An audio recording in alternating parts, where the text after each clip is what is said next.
रूस, धरती पर नरक का सामना करो, यही है जो यूक्रेन ने अभी अभी पुतिन को दिया है, जब उसने लंबी दूरी की हमलों की बारिश कर दी जिसने सब कुछ तबाह कर दिया। डोनेस्क से लेकर दागिस्तान तक यूक्रेन ने एक संदेश भेजा है, हम रूसी संपत्तियों को कहीं भी निशाना बना सकते हैं, कुछ भी सुरक्षित नहीं है, सब कुछ नष्ट किया जा सकता है। पुतिन के पास उपकरण छुपाने की जगह नहीं है। ये हमले पागलपन है और ये साबित कर सकते हैं कि वे गणराज्य जो रूस का हिस्सा है लेकिन सीधे यूक्रेन में शामिल नहीं है। अगर वे पुतिन की ज्यादा मदद करेंगे तो उन्हें भी निशाना बनाया जाएगा। जॉर्जिया के पूर्व और कैस्पियन सागर किनारे स्थित दागेस्तान एक दिलचस्प मामला है।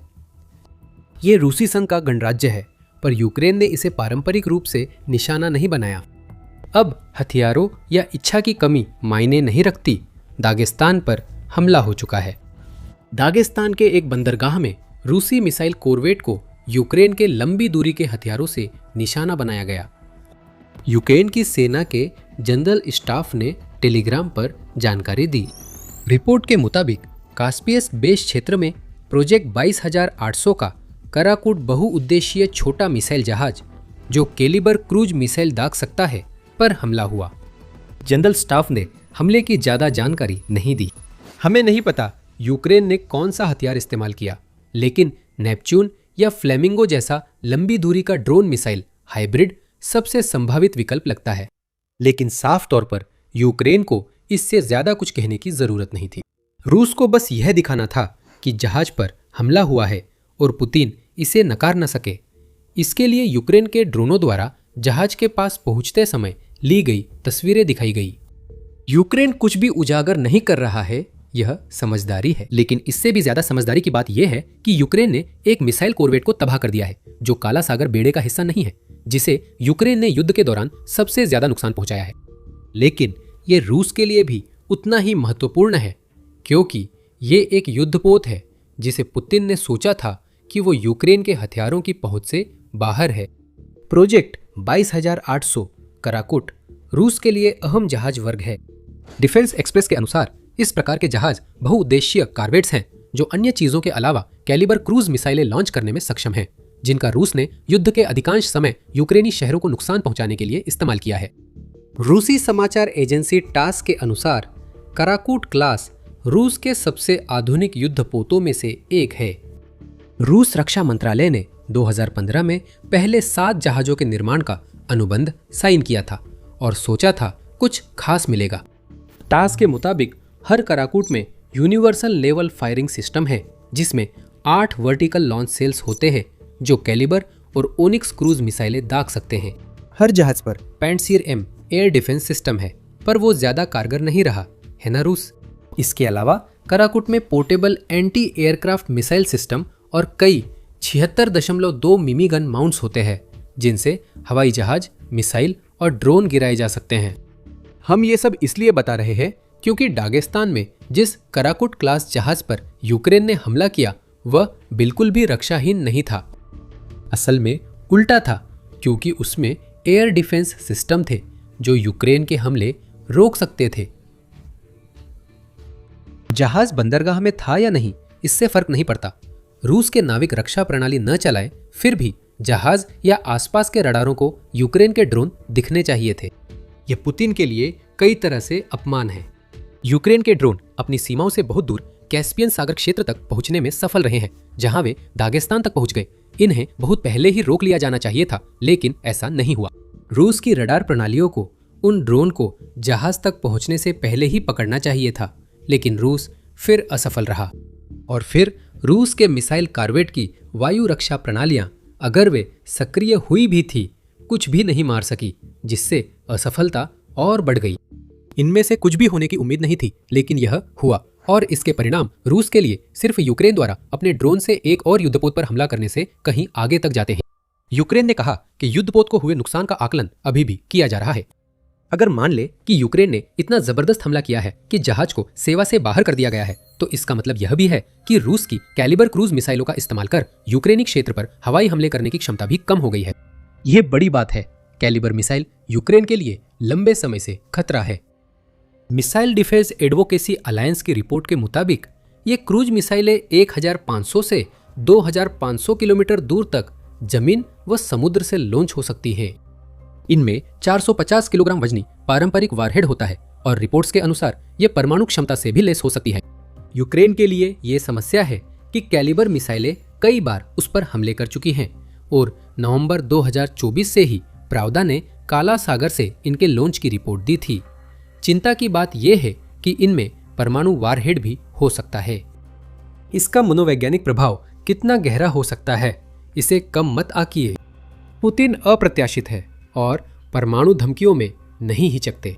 हालांकि यह संभावना कम है कि वह सच में ऐसा करेंगे, जैसा कि यूक्रेन युद्ध के 4 साल से भी ज्यादा समय ने दिखाया है। लेकिन हमेशा एक संभावना बनी रहती है। जब तक रूस के परमाणु हथियार वाहन लॉन्च कर सकते हैं, संभावना बनी है। यूक्रेन का दावा है उसने एक निष्क्रिय किया है। कैलिबर मिसाइलें खतरनाक है क्योंकि कराकुट क्लास जैसे छोटे युद्धपोतों से इन्हें लॉन्च किया जा सकता है और जहाज जितना छोटा हो उसके रडार की नज़र से बच निकलने की संभावना उतनी ही ज्यादा होती है और उस पर जवाबी हमला उतना ही कठिन होता है। यूक्रेन ने इन सभी चुनौतियों को पार कर लिया। किसी तरह उसे पता चल गया कि रूस का मिसाइल कार्वेट कहाँ है और उसने अपने ड्रोन से कम एक सीधा वार करने में सफलता पाई। ये काबिले तारीफ है। ये दिखाता है कि यूक्रेन का खुफिया नेटवर्क उतनी ही दूर तक पेट रखता है जितनी दूर उसके ड्रोन पहुंचते हैं और पुतिन सिर खुजाते रह जाएंगे कि वह यूक्रेन को रूस की कथित रूप से छुपी हुई सैन्य संपत्तियों के बारे में इतनी जानकारी हासिल करने से कैसे रोक सकते हैं। वे ज्यादा कुछ नहीं कर सकते। यह पुतिन की सबसे छोटी समस्या है। यूक्रेन का दागेस्तान पर हमला प्रभावशाली है, लेकिन इसके पीछे एक कहीं बड़ी समस्या है जिसका सामना करने की पुतिन ने कभी कल्पना भी नहीं की थी। रूस यूक्रेन नौसैनिक युद्ध अब रूस के लिए और भी खतरनाक होता जा रहा है और इसका मतलब है कि काला सागर ही एकमात्र क्षेत्र नहीं है जिसकी चिंता रूस को करनी है। अब कैस्पियन सागर भी जुड़ गया है। यह सिर्फ शुरुआत है। नौसैनिक मोर्चे पर हालात बदल रहे हैं। यह हमला इसका उदाहरण है और यही वजह है कि हम द मिलिट्री शो बनाते हैं ताकि ये समझ सके कि असली ताकत कैसे काम करती है और जब नई तकनीक सामने आती है तो युद्ध के मैदान कैसे बदल सकते हैं। अगर आप चैनल पर नए हैं तो सब्सक्राइब करें ताकि आप कभी भी कोई वीडियो मिस न करें। रूस ने नौसैनिक मोर्चे पर यूक्रेन के खिलाफ अच्छा प्रदर्शन नहीं किया है। पुतिन के हमले के समय काला सागर रूस का इलाका समझा जाता था। ये मान लेना आसान था। डरावना काला सागर बेड़ा उस जलमार्ग पर हावी होने वाला था जिसके नाम पर इस बेड़े का नाम पड़ा, खासकर जब यूक्रेन के पास इसका मुकाबला करने के लिए कोई असली नौसेना नहीं है। बिल्कुल 2026 में हम जानते हैं कि ऐसा नहीं हुआ। मार्च 2024 तक यूक्रेनी मिसाइल और ड्रोन हमलों से काला सागर बेड़े का 1/3 हिस्सा बेकार हो गया था। आज काला सागर में शक्ति संतुलन पूरी तरह बदल गया है। रूस का बेड़ा अब बेकार है क्योंकि सेवास्तोपोल से मुख्यालय नोवरोसिस्क जाने के बाद वह सिर्फ मिसाइल हमलों तक सीमित रह गया है। ब्लैक सी सुरक्षित नहीं है, लेकिन यह युद्ध जीतने का रास्ता भी नहीं है। जैसा अधिकतर ने अवैध रूप से कब्जाए गए क्रीमिया से यूक्रेन जाने के लिए सोचा था।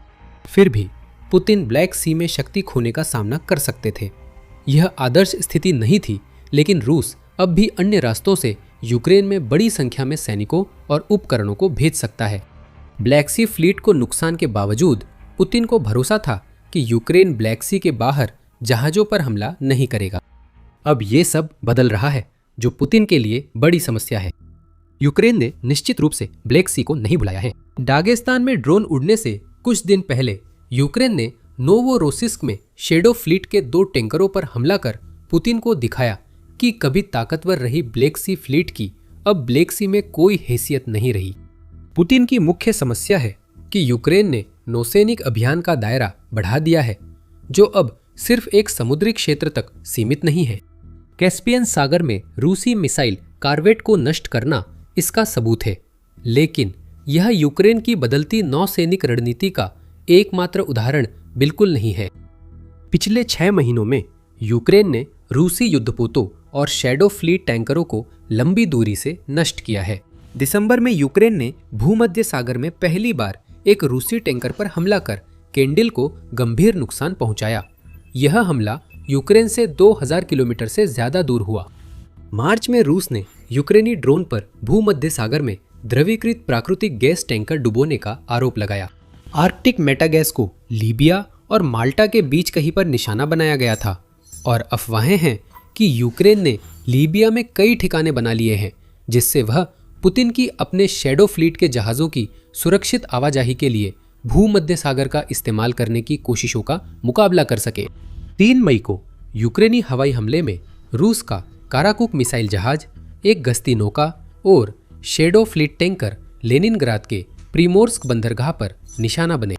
ये बाल्टिक सागर का बंदरगाह है जो दिखाता है कि यूक्रेन अब पूर्व पश्चिम दोनों ओर फैल रहा है। हम यूक्रेन द्वारा जहाज़ों पर हमलों की खबरें सुनने के आदी है, पर उम्मीद नहीं थी कि ये रिपोर्टें काले सागर के बाहर मौजूद जहाज़ों के बारे में मुख्यतः होंगी।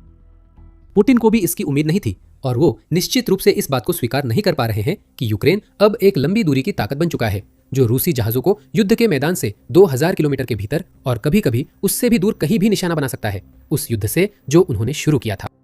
अब रूस के जहाज सुरक्षित नहीं रहे। यूक्रेन अपने ड्रोन बेस दूर देशों में बना रहा है ताकि ड्रोन को कम दूरी तय करनी पड़े, भले ही उसके पास जहाजों पर हमला करने वाले ड्रोन न हो। हम यूक्रेन के लंबी दूरी के अभियान का विकास वास्तविक समय में देख रहे हैं, क्योंकि एक ऐसा देश जो कभी लंबी दूरी तक प्रहार करने वाले ड्रोन के मामले में बहुत छोटा था, अब रूस के साथ कदम से कदम मिला रहा है। बराबरी पहले ही हासिल की जा चुकी है, अब यूक्रेन बढ़क ले रहा है। लेकिन इससे पहले कि हम इसमें और गहराई से जाएं, क्या आपने सोचा था कि यूक्रेन ने दागिस्तान में एक मिसाइल कार्वेट को नष्ट करने पर ही रुक गया? बिल्कुल, यूक्रेन के पास अभी और भी बहुत कुछ था। यूक्रेन के लंबी दूरी के हमलों की खासियत बन गई है कि वे एक ही रात में कई लक्ष्यों को निशाना बनाते हैं। यूक्रेन का ध्यान दागिस्तान और कब्जे वाले क्षेत्रों के मध्यम दूरी वाले इलाकों के बीच बटा था। लुहांस्क क्षेत्र, डोनबास का हिस्सा जिसे रूस ने लगभग यूक्रेन से कब्जा किया है, वहां ड्रोन उड़ रहे थे। यूक्रेन के पायलटों ने सोजन्यूका में रूसी कमांड पोस्ट पर सीधा प्रहार किया, जिससे पुतिन की लुहांस्क से अपनी सेना को आगे और डोनबास के भीतर और गहराई तक धकेलने की क्षमता सीमित होगी। कमांड पोस्ट गिरने के बाद भी हमले जारी रहेंगे। पुतिन को उन सैनिकों की कोई परवाह नहीं है जिन्हें वो मौत के मुंह में भेजता है, लेकिन ऐसे हमले बिना तालमेल और अव्यवस्थित होंगे, जिससे वे यूक्रेन के ड्रोन से भरे मारक क्षेत्रों में आसान निशाना बन जाएंगे। यूक्रेन ने लुहांस्क में काल्माक्यूका के गोला बारूद डिपो और स्मोलयानिनोवा की भंडारण सुविधा नष्ट की। हमें नहीं पता कि उस सुविधा में क्या रखा था, लेकिन संभवतः वो रूस की रसद और अग्रिम मोर्चे की आपूर्ति श्रृंखलाएं का समर्थन करने वाली सामग्री थी। संभावना है कि उस गोला बारूद डिपो में तोप के गोले रखे थे, जिनका इस्तेमाल रूस अपने हमलों के दौरान यूक्रेनी ठिकानों पर हमला करने के लिए करता है। लुहांस्क फ्रंट पर पुतिन के पिट्ठुओं के लिए ये बड़ी खबर है। कमांड पोस्ट तबाह हो रहे हैं और उनके पास यूक्रेन पर पलटवार करने के लिए गोला बारूद या जरूरी सामान नहीं है। हम मानते हैं कि अब उनके पास मौत के मुंह में जाने के अलावा कोई रास्ता नहीं है। सब जानते हैं इसका अंजाम। डोनबास में अपनी विनाशकारी हमलों की श्रृंखला को पूरा करने के लिए यूक्रेन ने डोनेट्स्क को भी निशाना बनाया। यजना बस्ती के पास यूक्रेन के मध्यम दूरी के ड्रोन ने रूस का कमांड और कंट्रोल पॉइंट नष्ट किया, जो उनके ड्रोन ऑपरेटरों द्वारा इस्तेमाल हो रहा था। इसमें गजब की विडंबना है। ड्रोन कमांड पोस्ट को उसी हथियार से नष्ट करना जिसे उसके लोग चलाते हैं, ऐसा बदला है जिसे यूक्रेन के हर नागरिक का समर्थन मिलेगा। और ऊपर से यूक्रेन ने डोनेट्स्क के डासोवा इलाके में रूसी सैनिकों के जमावड़े पर, साथ ही जापोरिजिया क्षेत्र में भी हमला किया। लुहांस्क में उसके हमलों के लिए कुछ सैनिक बचे हैं। डोनबास में सैनिकों को मोर्चे तक पहुंचने से पहले ही मार दिया जा रहा है। पुतिन का पिछला मोर्चा कराह रहा है। उसकी मिसाइल कार्वेट पर हमला हुआ और कब्जे वाले क्षेत्र यूक्रेनी ड्रोन हमलों के निशानों से भरे पड़े हैं। ये यूक्रेन के 2026 में अपनाए गए नई लंबी दूरी की रणनीति का प्रतीक है, जिसने रूस को तबाह कर दिया। यूक्रेन कई सालों से रूस और कब्जे वाले इलाकों पर ड्रोन और मिसाइलें दाग रहा है। ये हमले नए नहीं हैं। दागिस्तान और भूमध्य सागर जैसे इलाकों तक जाना यूक्रेन द्वारा इस रणनीति में जोड़े गए नए पहलुओं में से एक है।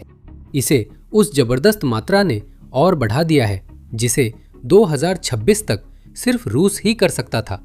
यूक्रेन कई मोर्चों पर विस्तार कर रहा है। अब उसका लंबी दूरी का शस्त्रागार पहले से कहीं ज्यादा बड़ा है और वह पहले से कहीं कम पश्चिमी तकनीक पर निर्भर है। यूक्रेन को स्टॉर्म शैडोज और अटैक्स जैसे हथियार मिलते हैं और वो इन्हें मौका मिलने पर इस्तेमाल करता है। लेकिन मिड रेंज ड्रोन की एक नई पीढ़ी ऐसे हमलों को संभव बना रही है जैसे हमने डोनबास में देखे थे। ड्रोन और मिसाइल उत्पादन बढ़ने से यूक्रेन अब अपनी नौसैनिक मुहिम में नई पहुंच बना सकता है जो पहले अकल्पनीय थी। फोर्ब्स के डेविड किरिचेंको के अनुसार यूक्रेन की बढ़ती क्षमताएं 2026 में युद्ध के अगले चरण को परिभाषित कर सकती हैं। उनसे असहमत होना कठिन है। वे बताते हैं कि यूक्रेन का फ्लेमिंगो ड्रोन मिसाइल मार्च तक 1400 किलोमीटर दूर कई लक्ष्यों को सटीक निशाना बना चुका था और अब और गहराई तक जा रहा है। पहले जो लंबी दूरी के हमले छोटे ड्रोन से किए जाते थे जिनमें मारक क्षमता की कमी थी, अब वे गहरे हमले बन गए हैं जिन्हें बड़े ड्रोन अंजाम देते हैं जो अपने लक्ष्यों तक सैकड़ों किलोग्राम विस्फोटक शक्ति पहुंचाते हैं। दागिस्तान में रूसी युद्धपोत ने ये बात कड़वे अनुभव से सीखी। यूक्रेन की लंबी दूरी की रणनीति तेज होने से लगता है कि वह करीबी और गहरे पीछे के इलाकों में सटीक हमलों को युद्ध का निर्णायक पहलू मानता है। इसी वजह से हम ऐसी लगातार अभियान देख रहे हैं जिसमें यूक्रेन दागिस्तान में युद्धपोत को नष्ट करने जैसी कार्रवाई करता है और साथ ही अपने ही कब्जे में गए इलाकों में भी लक्ष्यों पर हमला करता है। रूस पर लगातार वार करो तो दरारें दिखेंगी। सैन्य और मनोवैज्ञानिक लाभ पहले ही स्पष्ट हैं।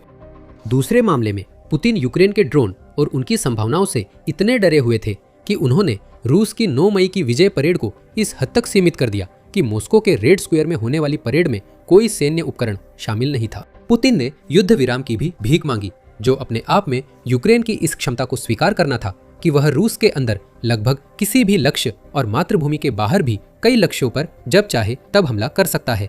आखिरी वक्त पर यूक्रेनी राष्ट्रपति वोलोदिमीर जेलेंस्की ने पुतिन को सबसे बड़ा अपमान यह कहकर दिया कि यूक्रेन उन्हें अपनी छोटी सी कटी छटी परेड करने देगा। रूस के कमजोर होते नेता के लिए यह एक और अपमान है जो पहले से ही अपमानों के ढेर में जुड़ गया। लंबी दूरी के ड्रोन के मामले में आंकड़े खुद बोलते हैं। अगस्त 2024 में यूक्रेन ड्रोन हमलों में रूस से पीछे था, अब वह रूस से आगे निकल गया है। उस अगस्त में यूक्रेन ने सैन्य ठिकानों पर 1000 ड्रोन छोड़े। जुलाई 2025 तक ये संख्या 3000 हो गई जो एक साल पहले के हमलों से 3 गुना थी, लेकिन रूस के ड्रोन हमलों जितनी नहीं थी। फिर हम मार्च 2026 पर आते हैं और कहानी ये बन जाती है कि यूक्रेन बढ़त में आ जाता है। रूस ने मार्च में 7347 ड्रोन मार गिराने की रिपोर्ट दी, जबकि यूक्रेन ने कहा कि उसी अवधि में उसे 6462 रूसी ड्रोन का सामना करना पड़ा। ये ऐसा पलटाव है जो इतिहास में दर्ज होगा और ये दिखाता है कि यूक्रेन का लंबी दूरी का अभियान अब पहले से ज्यादा बड़ा, बेहतर और मजबूत है।